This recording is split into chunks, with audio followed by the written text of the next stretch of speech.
Hello, Goshen Theater Drama Club students, Goshen Theater fans, and friends and family. Welcome to episode 2 of Goshen Theater Drama Club Table Talks. We're also excited to be here today. Hello, everybody. Say hello. Hello, friends. Hi. With us today, we've got Miss Katie, as always, and Miss Molly, as always. And we have a special guest today from South Bend Civic Theater, our expert witness, Mr. Aaron Nichols. Yay! All right, we're going to just quickly introduce ourselves again, just in case this is your first time tuning in to Table Talks. First, we have Miss Molly, our Goshen Theater intern this semester. Take it away, Miss Molly. Hello, I'm Miss Molly. I've recently graduated with my BFA in musical theater performance from Western Michigan University. Woo, go Broncos. I'm an intern at the Goshen Theater, and I'm also working with the Drama Club.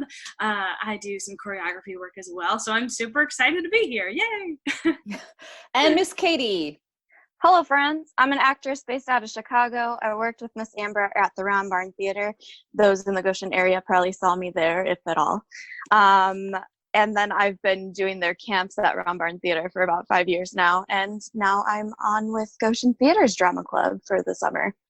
So What a yay. coincidence. What I a know, coincidence. crazy. Crazy. And Aaron.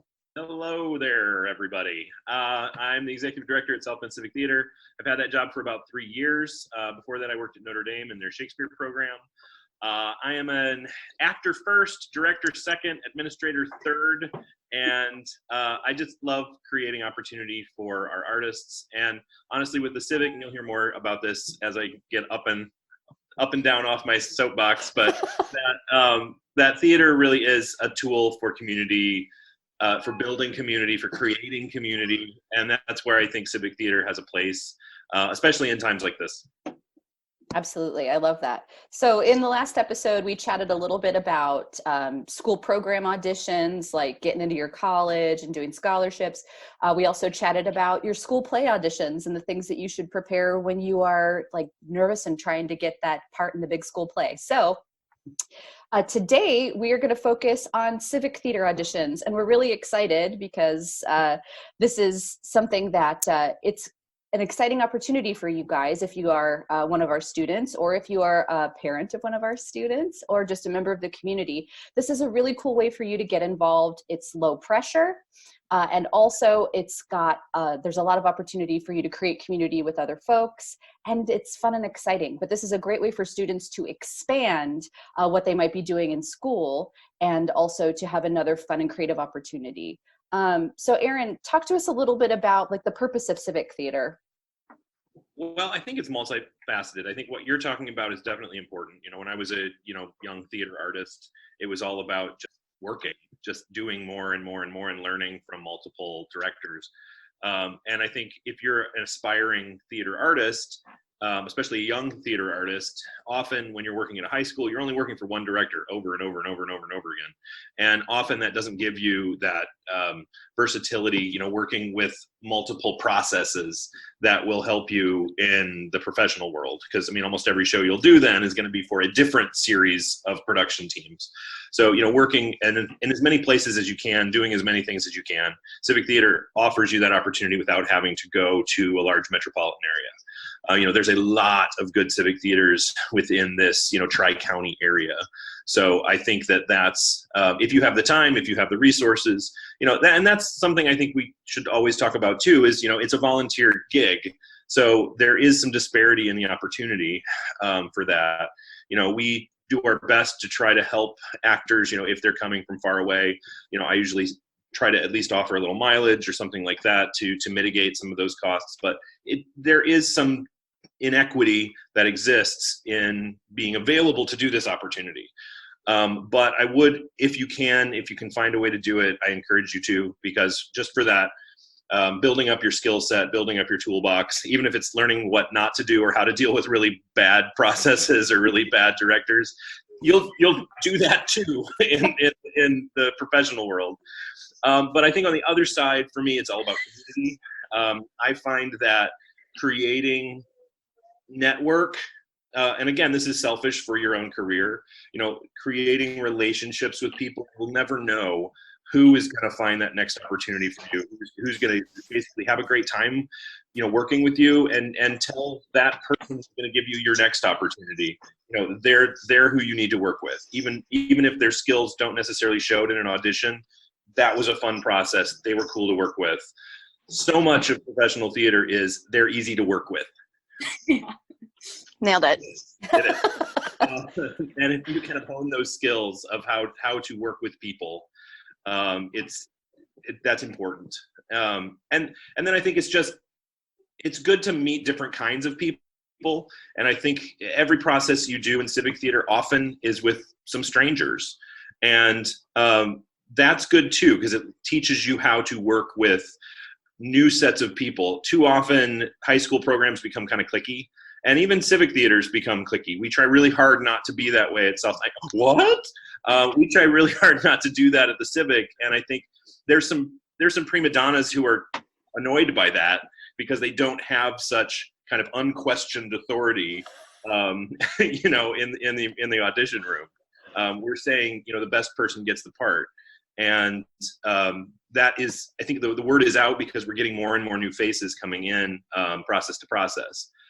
And one of the things at the Civic, at least, we talk about being a light in the darkness, about being a place to build empathy and compassion. And I think just as a human being, civic theater is a great way to do that, because in this world, those skills of empathy and compassion are kind of less than developed in a lot of people. So, I think civic theater is a great way to do that. And we have a lot of people who could care less about being a professional theater artist. They just really like what they get out of it. And I would probably consider myself one of those people. I dabbled in professional theater, but I really feel my place is in civic theater because of the difference we can make in our community. I love that. So Molly, what's a good example of something that you would say is a good way to deal with nervousness when going into a civic theater audition? Ooh, that's a good one. For me, one thing that was kind of fun is every once in a while growing up, I had a lot of friends that also wanted to audition for civic theater. And sometimes there can be weird competition when you're auditioning with people that but I think it's really important to find a way to make that sort of fun. So my friends and I would go to the audition together, and then after the audition we would have plans to go get lunch and just sort of make a day out of it. So that was sort of one way that I felt like it wasn't just me under all of this pressure. We were all in this together. Just knowing that you can kind of let loose and have fun. Even my mom and I did an audition together, right after I graduated from high school. We ended up both doing the show together. So just things like that are really cool and really community focused. But I really like listening to music before I audition, just to either pump myself up or calm myself down. I've heard of some people who like to listen to stand-up comedy before the audition, which I think is really interesting because it takes all the pressure off. It gets your mind kind of in a fun place where you're just walking into the room to show them who you are. And yeah, I love that. Connecting with people. Those are just little things, but I love that. So Katie, we talked briefly before we started recording about how most of civic theater auditions, and the South Bend Civic in particular, are cold auditions. What do you think is a good way as an actor? What's the best way to prepare for going into read cold? Yeah, so tools to help you with cold reading is to literally just pick up any random book on your shelf, take a look at it, take time, and then practice reading it, because you've got to have those skills on the spot to know how to really convey what's being said. So that's just one exercise you can do. Specifically for your audition, you should always try to find the play and read it, right? We talked about this last time. Know what the play is about, know what your character that you're working for or reading for is about, and what they do in the show, and what their importance is to the plot line, and what's happening in that scene that you're going to be reading. Sometimes you get it beforehand. Aaron, I don't know if you guys make your sides available before the day of auditions. Okay, so Civic specifically, they put it on their website, I assume? Yeah. Yeah, so it's on the website. Go start rehearsing. Have your parents or your neighbor, your best friend, your cousin. I know right now you're not allowed to be with all those people in person, but you can definitely FaceTime them and practice reading. And it's good to read with different people because different people will be in the room with you reading with you. Yeah. So practice it numerous times with different people. And just remember that the directors are rooting for you every step of the way. They have a problem and you could be the solution to their problem. So make sure that you are literally just doing your best and having fun in the room and be good to work with. One cool resource from South Bend Civic about cold reading, Erin just let me know this. They have a class that they just posted on boning up your cold reading skills. We're going to post that link in the description of this video, both on the YouTube and on the Facebook, so that you guys can check that out. I took a little glance at it, and it is awesome. It's really, really good. And I've been in the business for 1,000,000 years. My first show was with a Tyrannosaurus Rex. So so Erin, at the Civic, and in your experience with other civic organizations, what are you guys looking for from somebody when they walk in and they're auditioning for you? Sure, and I'll just speak from my my time as a director, managing an audition for a show I'm directing. I think the first is confidence without arrogance. That's a balance. There's a balance there. There's some people that just take over the room, and that kind of confidence is off-putting because that's probably going to be how they act during process as well. But then there's just confidence that's kind of quiet, prepared, kind, sweet. I mean, sweet is the wrong word, but just fun, right? That idea that they'll be a good. Working with them for 8 weeks will be a wonderful experience, and you can usually tell that pretty quickly. And just so you know, folks, directors are very good at making these determinations pretty quickly. So I would say that don't be worried if you as an auditioner don't get a lot of time with a director. A lot of the times they're just trying to get through the day. And so if they see something in 30 seconds, a minute, 90 seconds, whatever that is, that's usually enough to cast somebody on, at least for my sake. So don't worry if you're not getting a callback even, because a lot of the times a callback is just to fill in roles that they're not sure about. So I would say that. Other things that I like to see, playfulness. I mean, the willingness to kind of get out of a comfort zone. A lot of the times directors will just push you past a first reading and ask you to do things that you haven't prepared for. And that's where like improv comedy and just being ready to say yes and comes in, right? Because you're saying, I am willing to do what they are asking me to do. And often it's just they want to see something different. And it's not always that different is what they're looking for. They just want to see adaptability and plasticity in your acting. So that's another thing I would say. Like when I think Amber was saying, read the script, but that's important. I mean, a lot of times there's people who come in and you say, okay, you're going to be reading for blank. You don't want to have to give them a summary of that character's motivations. Often take the hour. Even read the cliff notes on Wikipedia. I mean, it doesn't take that long, right?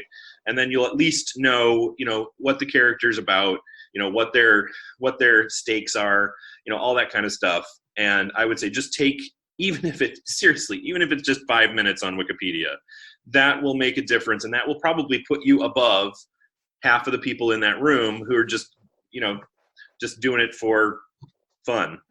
Right? Take a little more time and you'll have more fun in the long run if you do a little work beforehand.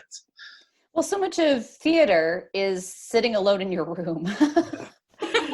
Most of it isn't standing in front of people waving your arms and yelling, right? Most of it is what the preparation that you do by yourself is. So if you show that you have the ability to do that preparation before your audition, I think that's telling them that you have the majority of the skills needed to actually pull it off.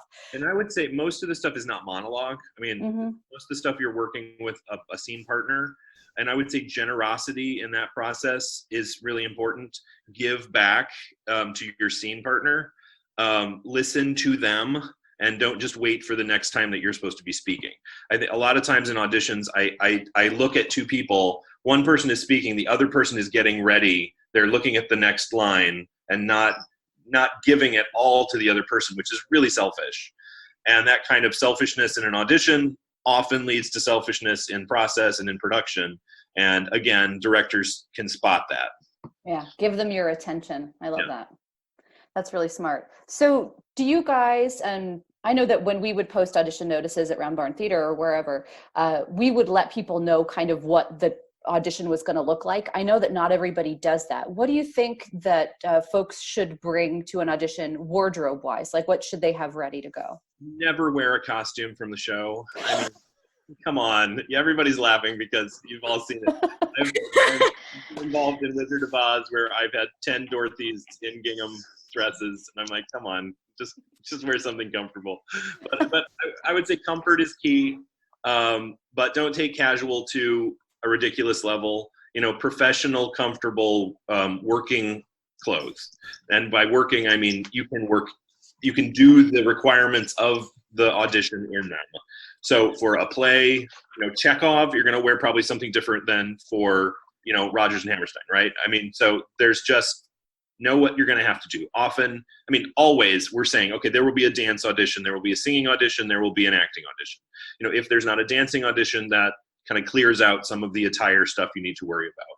But I would say never wear sandals, never wear anything with an open toe, just because the director may ask you to do something weird. He or she may ask you to do floor work, where you're going to have to get down. So I would say, usually something that covers the knee, something that covers the elbow, just in case you do have to do something a little more physical than you might expect.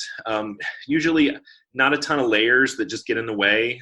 I don't like scarves and things that just create character already. There's a lot of basic neutral clothes, for me at least, to let your character, your personality shine, and not rely on bright colors and silly patterns to say I'm fun and goofy.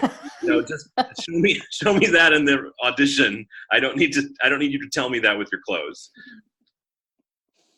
That's awesome. So Molly, when you are coming into a cold read or you're coming into something like a civic theater audition at a place that you've never been before, what are some of the things that you bring with you to like either help you feel like prepared or to get your voice ready? Like what are some of the things that you have in your backpack with you? Sure. I always have a water bottle. I feel like that's such a simple thing to say, but I just feel like if you're drinking water, then you're not gonna like faint because you're dehydrated, and just like that kind of cuts out some of the weird stuff that could go wrong.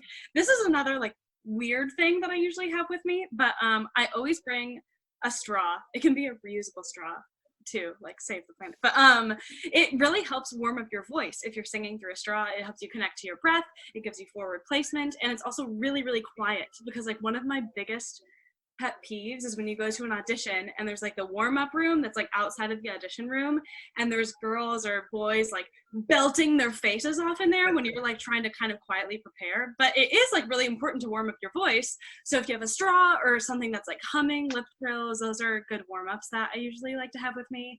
I usually bring a book because I don't really like talking to a ton of people when I'm auditioning, but I also like to have something to do so I'm not just sitting there on my phone. But yeah, I don't know. I feel like a straw for me is like the one weird thing that I will never be without at an audition.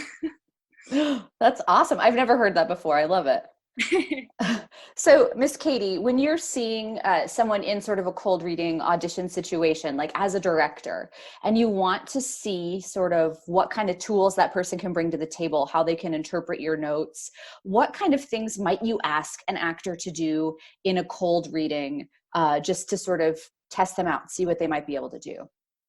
Well, I personally usually deal with children actors. So in those cases, I would give them more of a leading suggestion as to how to take the character, really drive home something about that character that I think is the most important quality to see out of that specific character.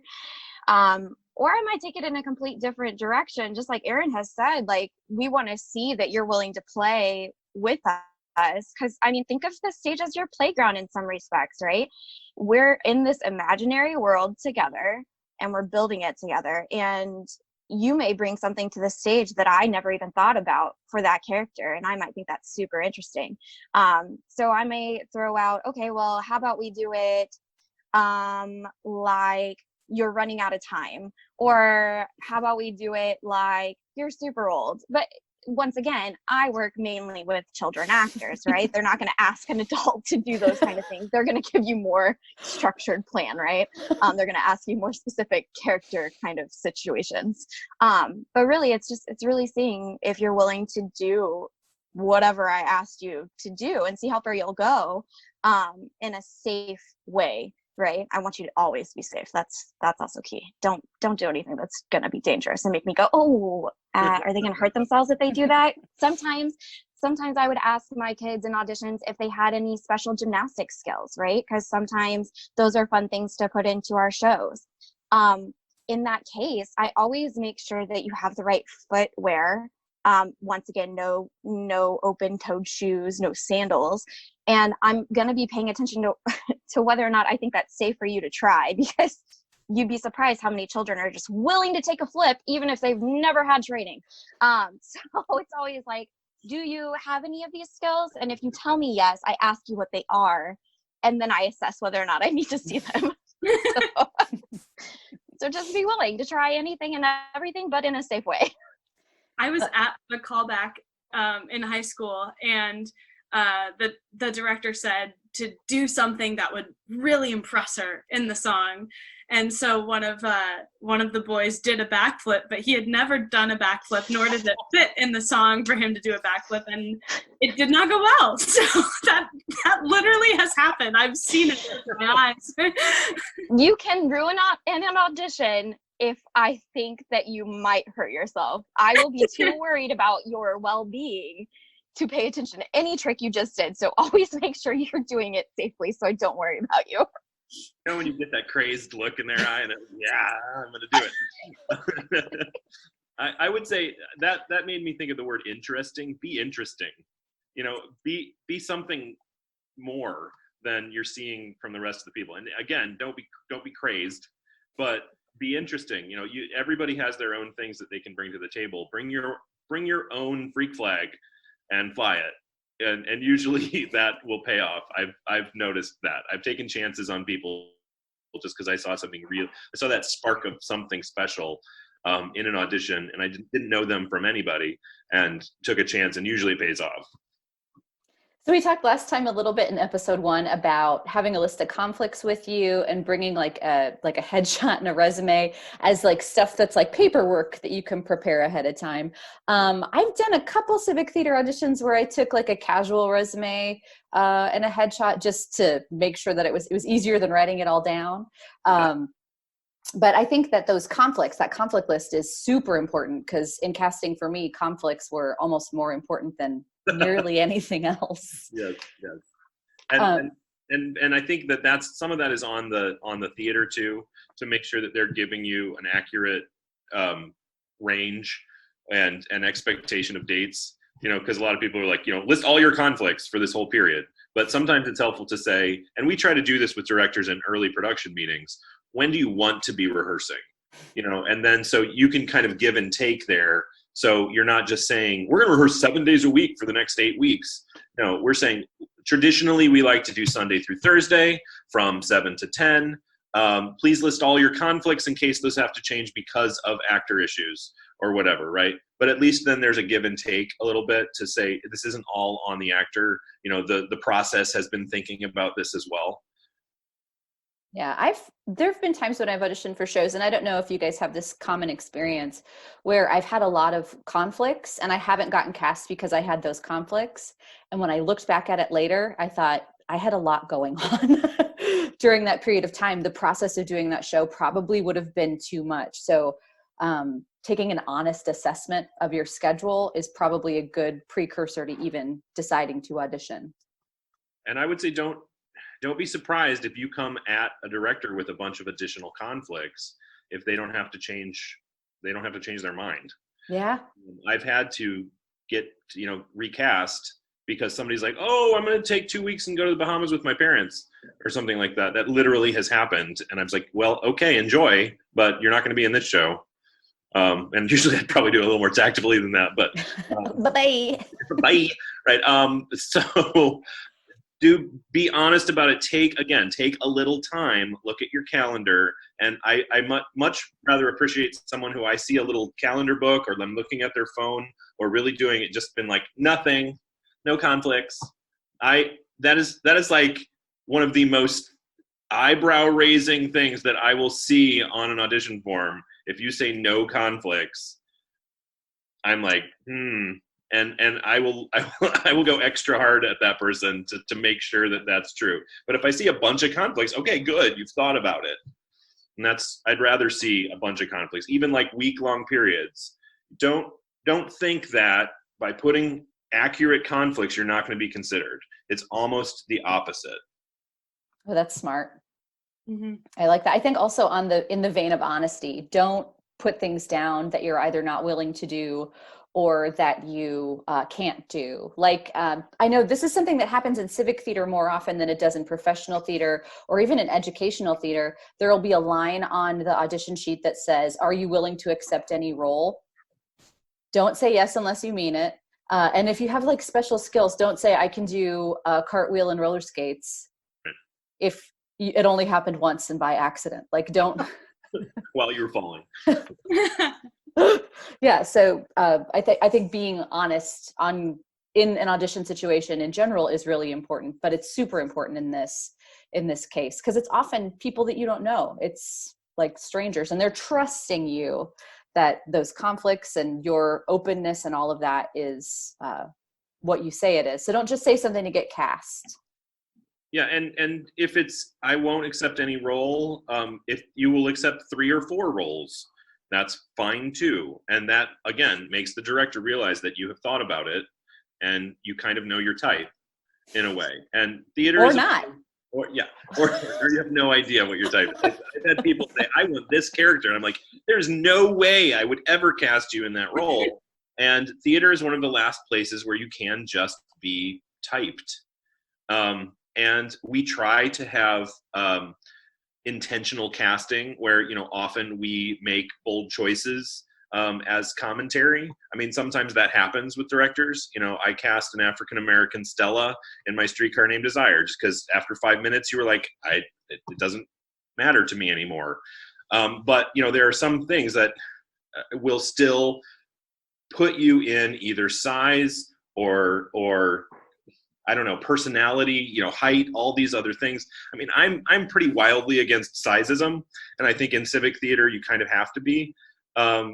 But there are a lot of theaters, and you're still allowed to do this. There's no equal opportunity kind of protections for someone to say, you're too tall or you're too, I don't know, whatever. So be okay with that because it's the industry. That's what the world is. Know your type. Push boundaries. Show what you got, and maybe they'll see you in a character that maybe you didn't even see yourself. But I think be okay with knowing your type and develop that type so you're the best version of your type that's possible. That's what I would say. Right, because we're dealing with literature. We're not dealing with reality. So someone wrote this as a fictional version of a situation, and they wrote literary archetypes. Like, that's what we're dealing with. We're pretending to be something that doesn't exist. Like pure literary archetypes. So yeah, I think knowing your type is super important. I know that like type also changes over a period of time. And Molly and I were actually having this discussion in the office, I think on the very last day that we were allowed to be in the office. That's sad, but also great. But we were talking about how between your teenage years and your adult years, there's a period of time in there where your type is changing. And then between childhood and your teenage years, there's a period of time where your type changes. And I'm dealing with something right now. I'm 41. So I am going through a type transition now. I'm tall, so I've been playing mom since I was 15. So it's not that abrupt. But as you get older, your type changes. As your body changes, like different things can happen. People can gain weight, lose weight. You can get stronger, have more muscle tone, have less. Like there's all kinds of stuff that's going to affect your type and affect the way that you're going to be cast. And there's sort of a self-awareness that you have to have that's difficult sometimes, Right. to say the least.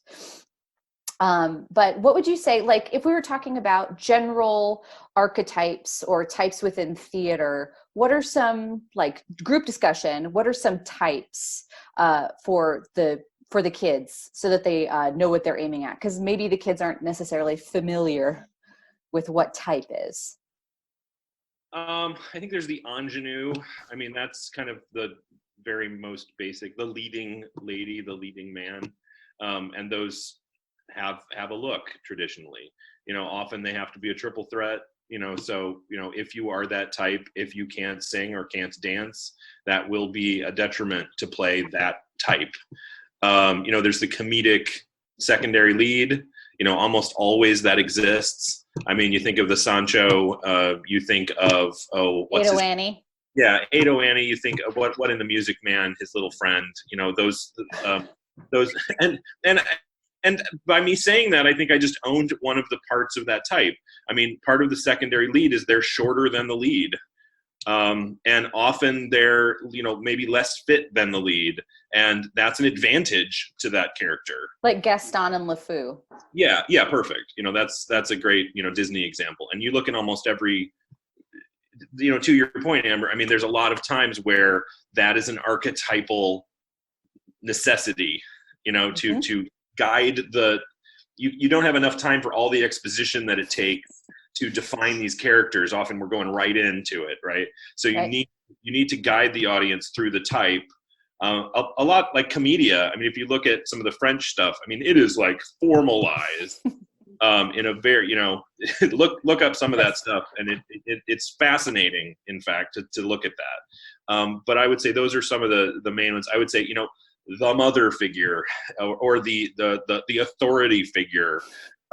Usually there's and this is one of the, I think some of the most fun you can have in theater is playing the villain.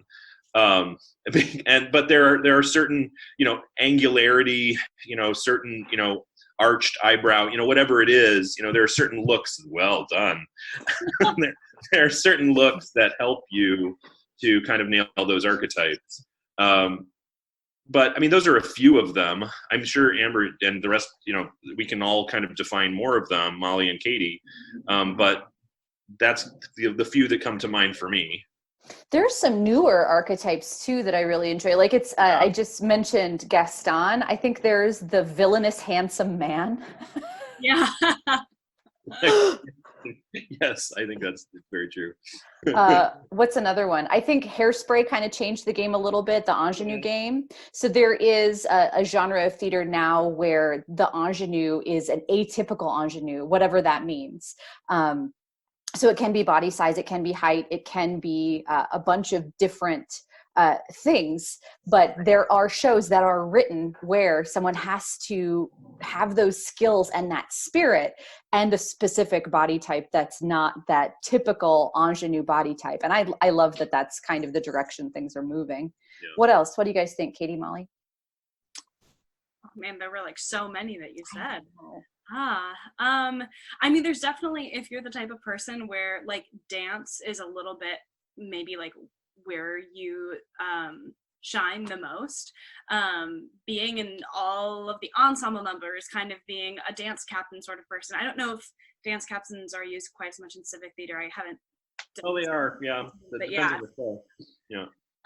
So yeah, that's always a really kind of interesting track to take too, because then you sort of have a leadership position, with a lot of the ensemble members helping them learn the dancing, get all of the spacing correct. So there's a lot intellectually that you're able to do within that process as well, that you might not be a specific character, but there's a lot of work behind the scenes and that sort of a thing. What do you think, Katie? Coming at it from the children's theater end of everything, it's important for a director to see your personality. Miss Amber touched on this last week, where you may have a child who their personality is leadership, right? And I know that this ensemble role requires someone who can help their group, right? And they've got to be that leader for their group. They've got to be in the front for the dance numbers because they are good dancers, whatever it is. You may not be the ingenue lead, but you are the lead of your group. And that's because you had the personality and the tools and the experience that I need in that role. So just remembering that we're also looking at just your personality, not necessarily where you fit character wise, but also like where you fit in the over arc of the team that we've created, right? Remember, this is a teamwork effort. We're going to put a show together as a team. So thinking of where you fit personality wise is always very important. I love that. And that kind of segues me into our final topic of the table talk today. We also at Round Barn Theater would often use our actors' additional skills. Sometimes we had people who were working for us that were musicians or who had sewing skills or other things like that. Erin, when you guys at the Civic, when you are like working with like hair, makeup, costumes, and things like that, are there opportunities for people from the public and things like that for you guys? Basically is the public. I mean, we have a staff, but we don't have a large technical staff and we don't have a large design staff. So a lot of those roles and responsibilities are being filled by volunteers. And often, you know, if an actor has XYZ skills, and I'll tell you, I mean, this is totally true in professional theater too. You know, if you have box office experience, or if you have carpentry experience, or if you have whatever experience, they're going to be much more likely to hire you because they're going to you know, work you to death in those first few years, you know, with all of those skills, and that will just get you more work. And I would say, you know, at the Civic Theater, the stuff we need the most, carpentry, lighting design, you know, those are probably the two biggest ones. Lighting design being the one that there's just not a lot of people who stay around who have really trained in that particular skill set. We try to do training with volunteers, and I think that's, again, it's a give and take. The theater needs to offer opportunity to learn these skills, because if you're not in a professional program, or if you're not in some, you know, undergrad program to learn it, where are you going to learn how to do, you know, theatrical lighting design? So, you know, we work with a wonderful group called Event Sys. They're a technical, you know, theater and event group. And so they have experts, and we bring them in and we hire them to teach, you know, lighting design, to teach stagecraft, to, you know, teach some of this stuff. And we use some of our staff members to do that too. So again, the theater often will give opportunity to learn some of this stuff. And I would say, as an actor, as a, you know, whatever you are, if you want to learn something, don't be afraid to ask the theater and say, hey, I want to learn X. Often that theater is like, oh my gosh, we totally need that. Let's train you up so you can be one of the people who fills that void in some ways.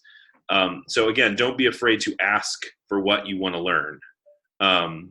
Education is a big part of what South Bend Civic Theater does, and not just, you know, with you know, a cohort of, you know, year-round acting students. You know, we really want to make lifelong learning a thing, because it's a win-win. I mean, I'll just be honest. You know, the more people who know how to do lighting design, the easier it is to do my job, which is to find lighting designers for a dozen shows a year.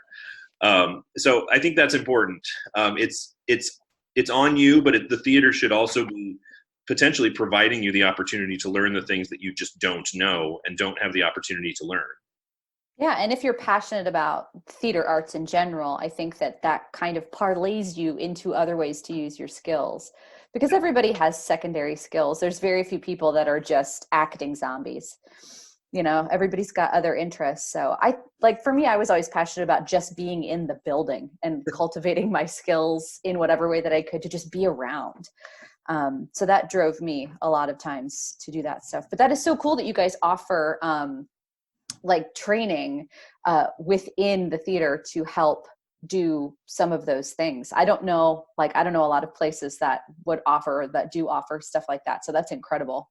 We also offer the stage management training as well. And if they go through that, it's like a 4-day, usually 4 Saturdays kind of a program where you learn how to do your book and all the stuff.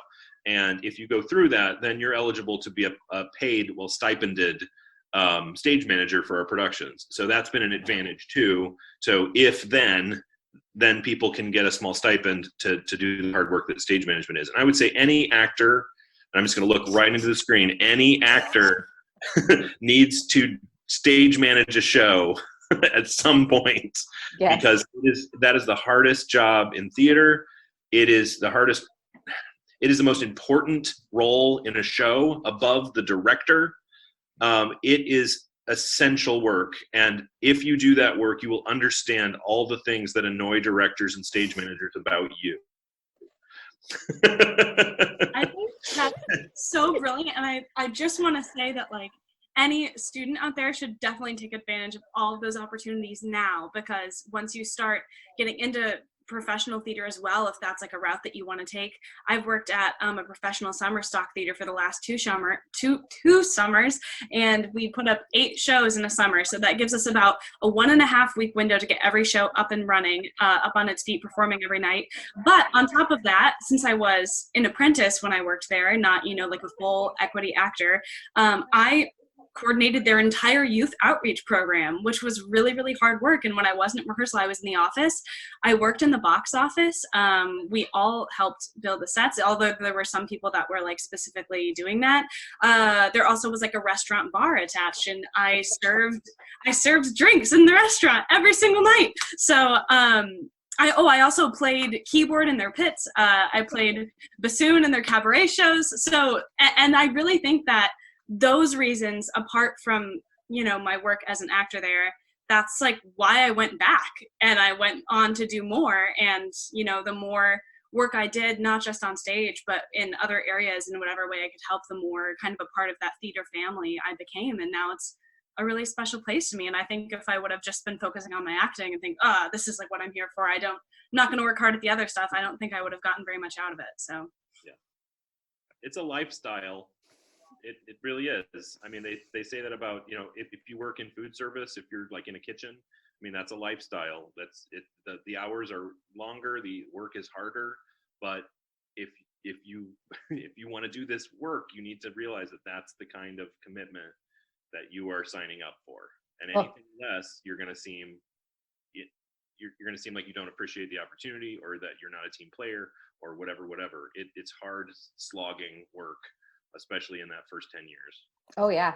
Katie and I remember having the impulse to just like sleep when we weren't in the building, when we were working like 72-hour weeks. Oh, I slept in the building numerous times. Camp week, just slept in between camp and shows. Like, that's where it was at.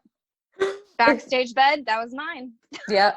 I think there is actually a picture of me, not in my Wicked Witch costume, but in full Wicked Witch makeup with a purple hoodie, sleeping on the yellow brick road. Garth used to find me sleeping on the stage and just gently wake me up when all the actors would start arriving. I'd be like, oh, it's time to do a show. He'd be like, yeah, you got to go get dressed. I'm like, all right. Here we go. I think there needs to be a show called 2 a Day, where it's the 2 hours between the two performances. That's the show. It's the reset. Right. Yes. Yes, please. Final curtain to opening curtain. Nobody steal that idea, because it's in development now.